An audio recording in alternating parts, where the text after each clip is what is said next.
Welcome back to Bar Girl Baddies. Today's story comes from a man we'll call Marcus, a 34-year-old software engineer from Melbourne who thought he'd cracked the code on happiness. He'd done everything right back home: the university degree, the corporate ladder, the sensible investments. But when his engagement fell apart and the pandemic left him working from a spare bedroom for 2 years straight, something inside him just broke. He started watching those YouTube channels, you know the ones, expats living in paradise for a fraction of the cost, talking about freedom and adventure and finding yourself. Marcus booked a one-way ticket to Bangkok with 6 months of savings and a remote work contract. He thought he'd found the escape hatch from his old life. What he didn't know was that he was about to meet someone who would cost him nearly everything he'd spent a decade building and teach him the most expensive lesson of his life about the difference between love and transaction. Before we dive in, drop a comment and let us know where you're watching from. And if you've ever fallen for something that seemed too good to be true, hit that like button and subscribe, because Marcus's story might just save you from making the same mistake. I'll be honest with you, I wasn't always the kind of bloke who'd chuck everything and move to Southeast Asia. Back in Melbourne, I had what everyone said was a good life. Decent flat in Fitzroy, job at a fintech company that paid well enough, a fiancée named Sarah who worked in marketing and had opinions about throw pillows. We'd been together 5 years, engaged for 1. And somewhere in there we'd stopped actually liking each other but kept going through the motions, because that's what you do when you're 34 and everyone's asking when the wedding is. Then COVID hit, and suddenly we were both working from home in an 800 square foot apartment, and there's nothing quite like a pandemic to show you who you actually are when there's nowhere left to hide. Sarah left in October 2021, took the dog, half the furniture, and whatever was left of my confidence. She said I'd become boring, that I'd stopped trying, that she felt like she was dating a ghost. Maybe she was right. I'd spent 2 years staring at screens, taking Zoom calls in my underwear, ordering Uber Eats because cooking for 1 felt too depressing. My life had shrunk down to that spare bedroom with the ring light and the corporate backdrop, and I'd convinced myself this was just temporary, that we'd all go back to normal eventually, that I'd become myself again once the world reopened. But the world did reopen, and I was still bloody miserable. That's when the algorithm got me. I'd be up at 2 in the morning, couldn't sleep, scrolling through YouTube, and suddenly I'm watching this channel about expats in Thailand. This guy, maybe 40, sitting on a balcony overlooking Bangkok, cold Chang in hand, talking about how his rent was $400 a month for a place that would cost $3,000 back home. He's going on about the food, the weather, the ease of it all, and I'm sitting there in my empty flat during a Melbourne winter, heating bill through the roof, eating 2-minute noodles, and something in me just snapped. I watched every video that channel had. Then I found 10 more channels just like it. Retired blokes living like kings on their pensions. Digital nomads working from beach cafes. Guys my age who just said screw it and moved, talking about how it was the best decision they'd ever made. They all had the same message, that life didn't have to be this hard, that you could trade the grind for something easier, warmer, cheaper, better. And they made it look so bloody simple. I wasn't impulsive about it, or at least I didn't think I was. I spent 3 months researching visa requirements, cost of living, neighbourhoods, expat forums. I had a remote work contract that my company had made permanent post-COVID, so I could technically work from anywhere. I had about $80,000 in savings, a decent chunk of superannuation I'd been building since my 20s, and an inheritance from my nan that I'd been saving for a house deposit. On paper, I was set up to take a risk, and I had nothing keeping me in Australia anymore. No Sarah, no dog, no mates who weren't too busy with their own families to grab a beer more than once a month. So in February 2022, I bought a one-way ticket to Bangkok. Told my boss I was taking a gap year to sort my head out. Told my mum I needed an adventure. Told myself I was finally doing something brave. The heat hit me like a wall when I stepped off the plane at Suvarnabhumi. It was 9 at night and still 30 degrees. The air thick and wet, smelling of jet fuel and something sweet I couldn't identify. I grabbed a taxi into the city, watching the highway lights blur past, the massive billboards in Thai script, the organised chaos of it all. The driver didn't speak much English and I didn't speak any Thai, so we just sat in companionable silence while some pop song I didn't recognise played on the radio. I'd booked a serviced apartment in Sukhumvit, nothing fancy but clean and central, the kind of place the YouTube videos recommended for newbies who didn't know any better yet. That first week was like being born into a different world. Everything was overwhelming in the best way. The street food vendors on every corner, the 7-Elevens that sold beer and had actual hot food, the sky trains that made Melbourne's public transport look prehistoric, the temples with their gold spires catching the sun.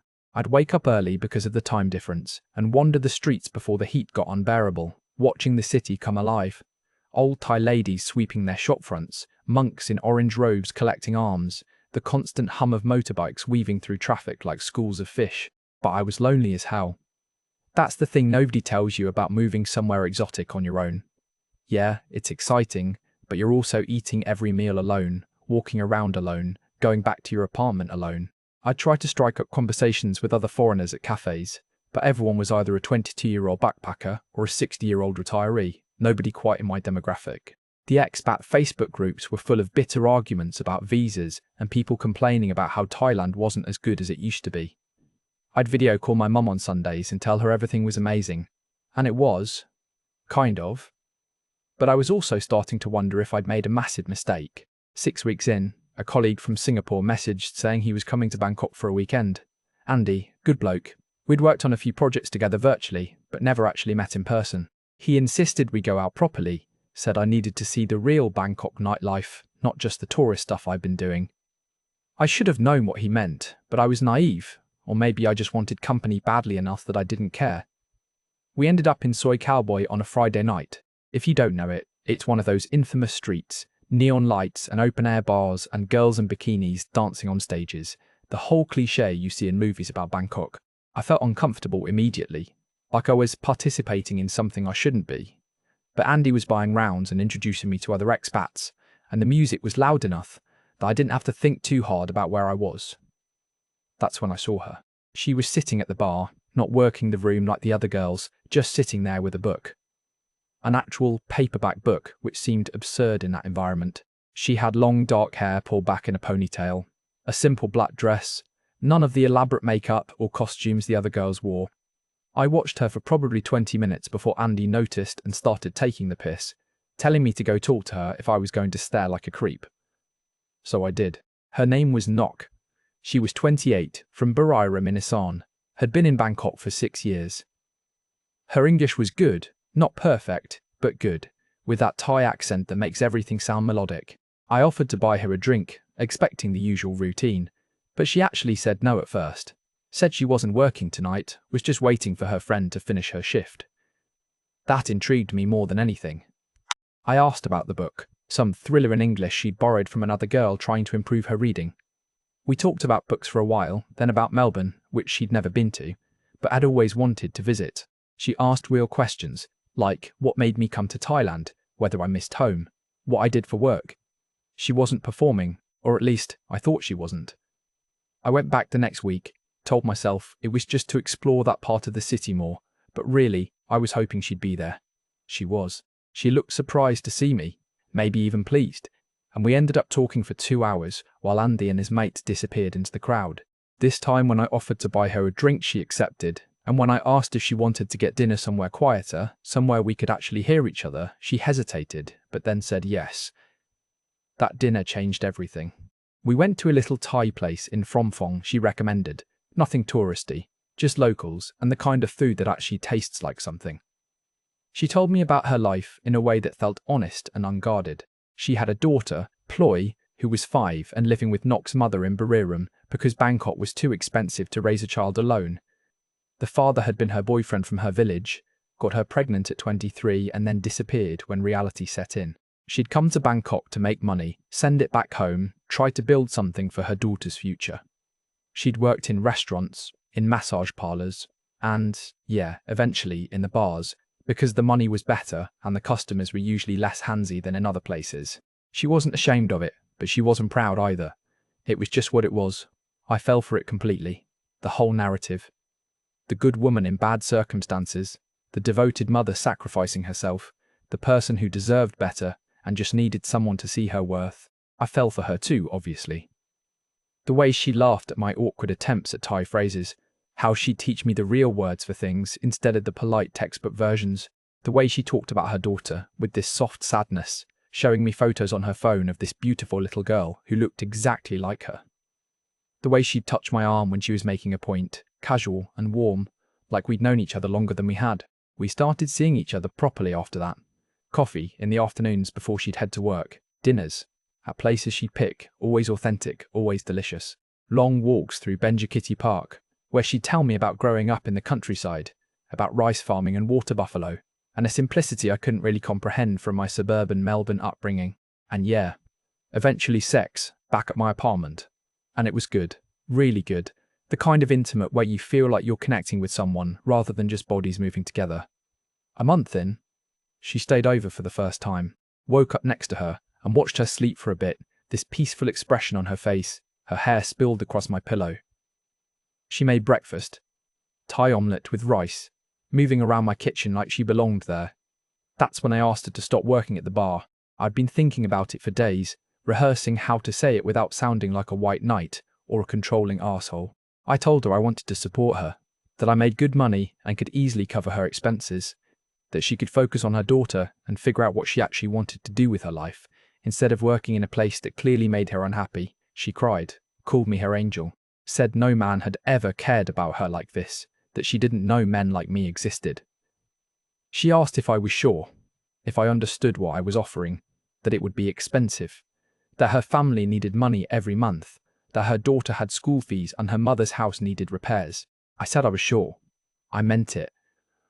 At that moment, sitting in my apartment with this woman I was falling in love with, I felt like I was doing something meaningful, something good, something that made all the loneliness and confusion of the past year worth it. Looking back now, I can see how perfectly it was orchestrated, how every detail of her story was calculated to appeal to exactly my kind of vulnerability. But at the time, sitting there with her head on my shoulder, looking out at Bangkok's skyline glittering in the morning heat, I thought I'd finally figured out what happiness was supposed to feel like. I thought I'd found something real in the last place anyone would expect. I thought I was different.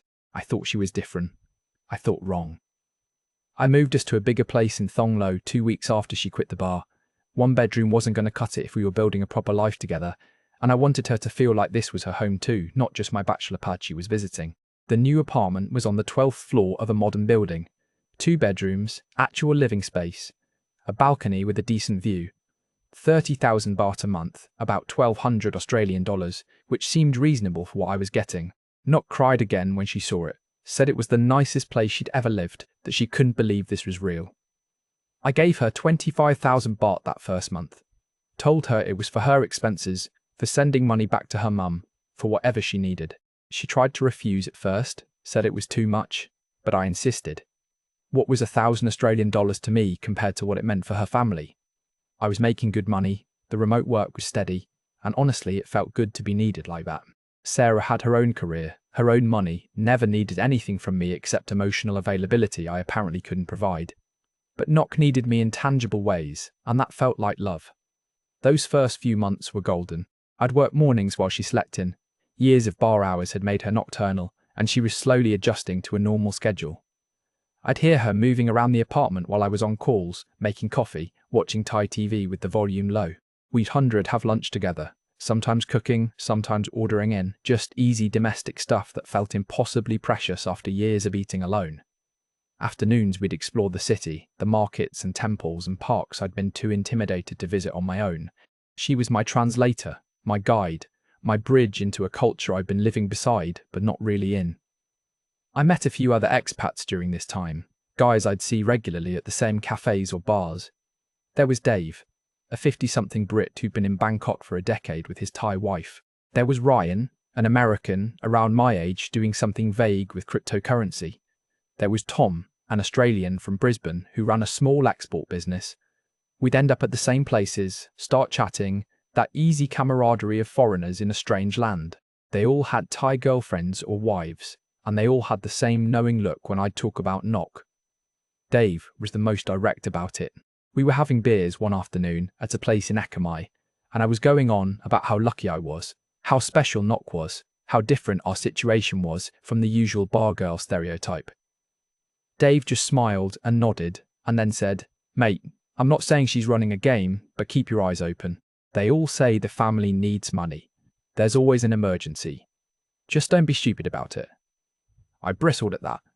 Told him Nok wasn't like that he didn't know her. that I could tell the difference between someone genuine and someone working an angle. He backed off, said he hoped I was right, bought another round, but the seed was planted, even though I refused to water it. The money requests started small and reasonable. Her mum's blood pressure medication was expensive. Could I help with 5,000 baht? Her daughter needed new school uniforms, another 3,000. The house in Buriram needed a new roof before rainy season, 20,000. Each request came with an explanation, with receipts sometimes, with genuine distress in Nock's voice. And each time I'd transfer the money and feel good about it, feel like I was actually making a difference in people's lives. What was a few hundred Australian dollars compared to the security it provided for a family living on the edge?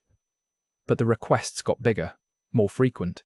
Her uncle had gambling debts and loan sharks were threatening him, 50,000 baht. Her cousin's motorbike broke down and he needed it for work, 15,000. Her mother wanted to buy a small piece of land to grow vegetables, 80,000. I'd hesitate sometimes, check my bank balance, feel that first flutter of concern.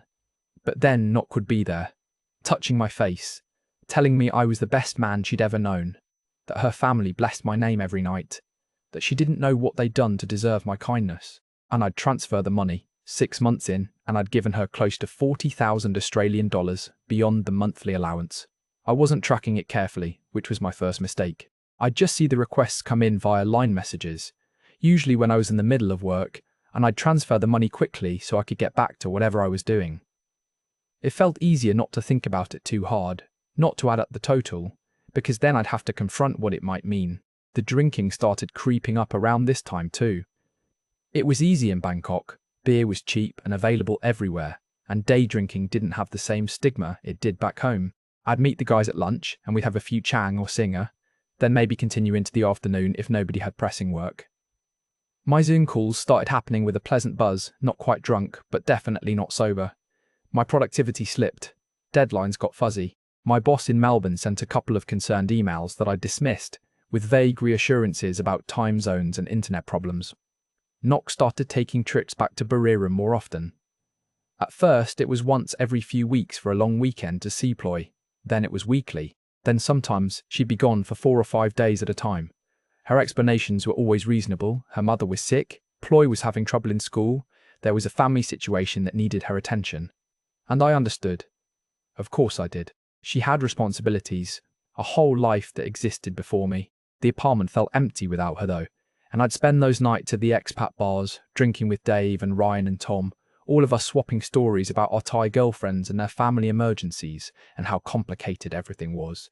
The cognitive dissonance was stunning looking back on it. We'd sit there, all of us sending money back to our girlfriends' families, all of us convinced our situation was different, all of us warning each other to be careful. Tom would say his girlfriend's family had an emergency every other week. But she was different. She really loved him, you could tell by the way she looked at him. Ryan would talk about how his girl was saving the money he gave her to open a salon. She had a business plan and everything. And I'd talk about how Nock was just helping her family get stable so we could eventually bring Proy to Bangkok and be a proper family. We were all telling ourselves the same story, just with different details. I suggested going to Buriram with her once, meeting her family, seeing where she grew up, actually being part of that world instead of just funding it from a distance. She got weird about it immediately, said her mother was very traditional, wouldn't understand her being with a foreigner, that we needed to wait until things were more serious, until maybe we were married. I asked when she thought we might get married, and she changed the subject, talked about how her daughter needed to get to know me first, how we had to take things slowly for Ploy's sake, how rushing would ruin everything. It made sense at the time. Everything made sense when I wanted it to. The isolation deepened in ways I didn't fully recognize. I stopped calling my mum as regularly, stopped keeping up with mates back home. The time difference made it easy to drift, and honestly, what was I going to tell them? That I'd moved to Thailand and was supporting a former bar girl and her extended family. That I was day drinking and missing work deadlines and spending money at a rate that should have terrified me. It was easier to just post the occasional photo on Instagram, me and Nock at a temple or on a beach, looking happy and in love, proof that I'd made the right choice. My savings were draining faster than they should have been. Beyond the money to Nock, everything in Bangkok cost more when you were living like an expat rather than a local. The nice apartment, the Western restaurants, the weekend trips to the islands, the constant drinking, it all added up. I'd check my bank balance and feel a jolt of anxiety, seeing how much had disappeared in 8 months. But then I'd rationalize it. I was living, actually living, not just existing like I had been in Melbourne. You couldn't put a price on that. Then came the investment opportunity. Nok's cousin apparently worked in real estate, developing condos in up-and-coming areas of Bangkok. He had a project in Rama 9 that was about to break ground, and if I got in early, I could double my money in a year when the units went to market. Nok showed me glossy brochures, architectural renderings, profit projections. Her cousin could get me in at the ground floor investor rate, 150,000 Australian dollars for a guaranteed 300,000 return. It was a family favour, a way for me to actually build wealth instead of just spending it, a smart investment in our future. Every alarm bell I possessed was ringing, but I'd gotten so good at ignoring them. I told Nok I needed to think about it, do some research. She said, of course, she understood, her cousin wouldn't pressure me. But then, a week later, she mentioned casually that the investment window was closing. Other buyers were circling. If I wanted in, I had to move soon. I asked to meet the cousin, at least see the development site. She said he was travelling for work, but would be back next month, and by then the opportunity might be gone. I transferred $120,000, not the full amount they wanted, but a substantial chunk. Told myself I was being smart by holding some back, by not going all in. Received an official-looking contract in Thai and English. Signed it. Got a receipt. Nok was thrilled. Said her cousin was thrilled. Said I'd made a brilliant decision. We celebrated that night at a rooftop bar in Siloam. Expensive cocktails and a view of the city lights stretching to the horizon. She was affectionate in a way she hadn't been in weeks. Attentive and warm, calling me her partner, her future. I felt vindicated. See? I wasn't just some ATM. I was building something. We were building something. That was in September. By October, the little inconsistencies had piled up into something I couldn't ignore anymore, even though I desperately wanted to. Nok's phone was always face down now, always on silent. She'd step out to the balcony for calls, speaking rapid Thai. I couldn't follow. When I'd ask who it was, she'd say her mother, her cousin, someone from the family. Always the family. She'd come back from Buriram with new things sometimes, designer bag, new phone, and when I'd ask about it she'd say they were gifts, that Thai people were generous like that. The sex had dropped off considerably. We'd gone from multiple times a week to maybe once every 2 weeks, and when it happened it felt perfunctory, like she was going through motions. I told myself it was normal, that relationships evolved, that not everything could be honeymoon phase forever, but it felt like more than that. It felt like she was present but absent, going through the routine of being my girlfriend without actually being there. I came home early one afternoon in late October. I'd had a morning call that got cancelled and thought I'd surprise her, maybe take her for lunch at that place in Ari she liked. The apartment was empty. Not empty, like she popped out to 7-Eleven. Empty like nobody had been there all day. Her stuff was still there. Clothes in the closet, toiletries in the bathroom, but something felt wrong. The air felt stale. The bed was made, which it never was when she'd just woken up.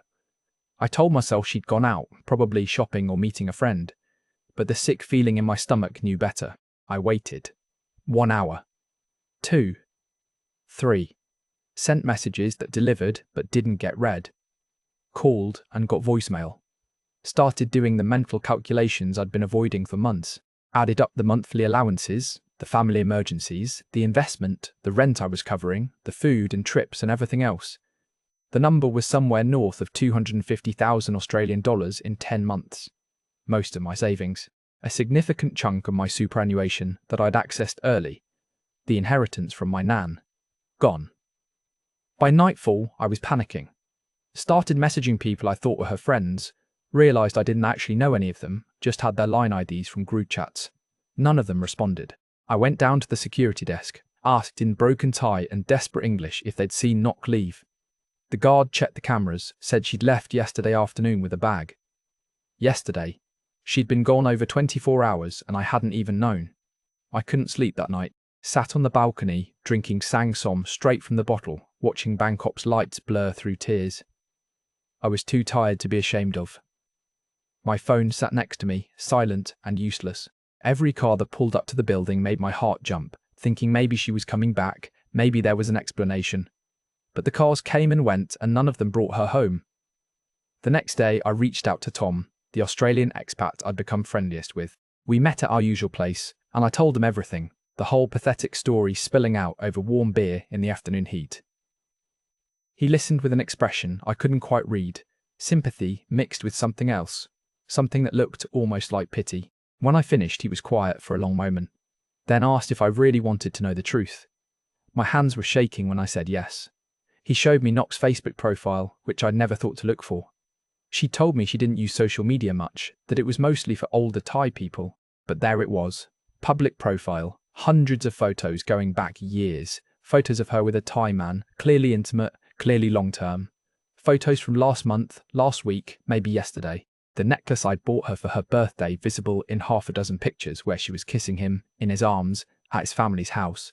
Photos of them with a little girl who must have been Ploy, the three of them looking like a family.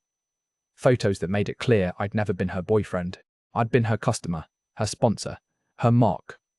Tom kept talking, telling me what apparently everyone knew but me, that Nock had been running this game for years, that she had 2, maybe 3 foreign men on rotation at any given time, each one thinking he was special, each one sending money, each one in love with a character she'd created specifically for them, that the Thai boyfriend was her real partner, had been since before she'd ever met me, that they had a whole system worked out, that the cousin in real estate didn't exist, or if he did, he wasn't developing anything.